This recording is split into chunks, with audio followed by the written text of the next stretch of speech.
Bonjour, je vais fabriquer aujourd'hui des rochers avec la technique de l'hypertufa. Hello, I'm going to make today rocks with hypertufa technique. Alors, voici l'endroit où je vais travailler. J'ai préparé le sol en creusant pour dissimuler la base du rocher. Here is the place where I will work. I've prepared the soil by digging to dissimulate the basement of the rock. J'ai modélisé, disons, la forme du rocher que je couvre ensuite de journaux pour une question de propreté. I've simulated the shape of the rock that I cover now with a newspaper. L'hypertufa que je prépare est composé de 5 parts de tourbe blonde, 3 parts de sable et 3 parts de ciment. Mais vous pouvez en modifier les proportions pour arriver à un mélange plus léger ou moins léger comme vous le souhaiterez. Hypertufa is composed of 5 parts of blonde peat, 3 parts of sand and 3 parts of cement. But you can modify those proportions to do as you prefer, more light or not.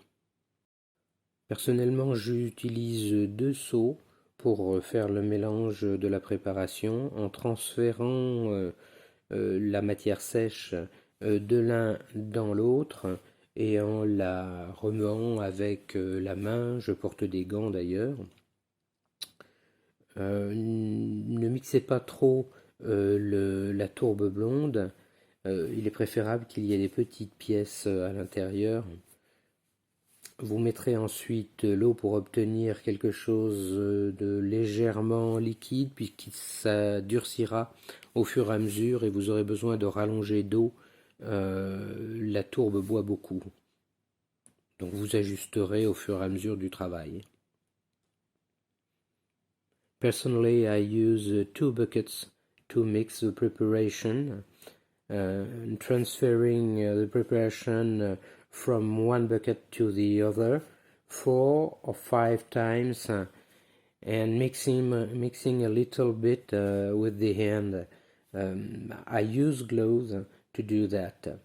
Don't mix too much the peat, small pieces are better. So you put after water to obtain something a little bit liquid. You will adjust that after during the work because the peat will be dry after. It drinks a lot. Donc je fais une application de 3 cm de la préparation sur mes journaux. I apply 3 centimeters or nearly of the preparation on the newspaper. Quand je l'applique, je commence à penser aux places où je vais créer les trous, les creux, les bosses, les fissures. Pour le style de rocher que je fabrique, je crée des stries qui peuvent être soit diagonales, soit horizontales. Donc là, dans le cas présent, je vais les faire légèrement en diagonale, ce qui va être un petit peu moins formel. Donc si vous commencez à faire dans un sens ou dans un autre, tous les rochers visibles devront être obligatoirement dans le même sens pour une certaine homogénéité. When I apply it, I begin to think about the places where I will create hollows, dents and cracks. For the style I'm creating, streaks can be horizontal or diagonal.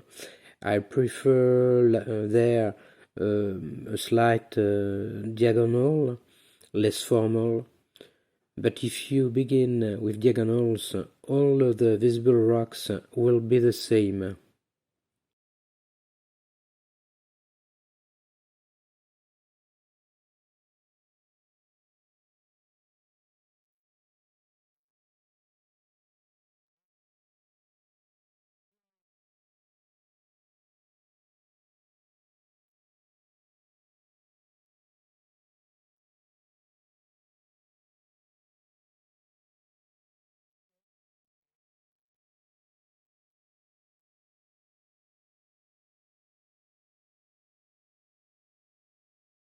Après avoir ajusté l'apparence, j'applique la tourbe blonde partout.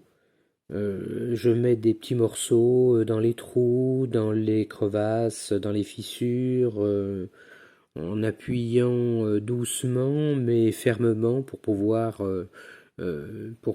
marquer l'enduit. After adjusting the appearance, I apply the blonde peat everywhere. I put pieces in the holes and the cracks, softly but firmly to mark the plaster.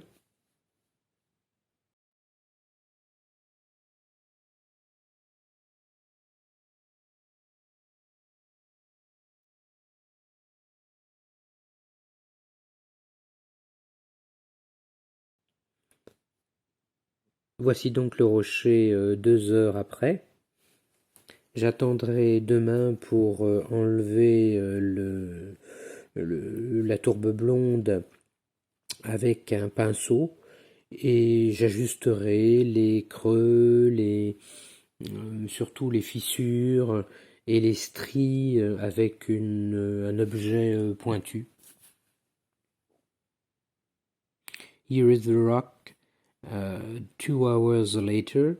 I will wait tomorrow to remove the peat with a brush and I will adjust the cracks and streaks to finish it.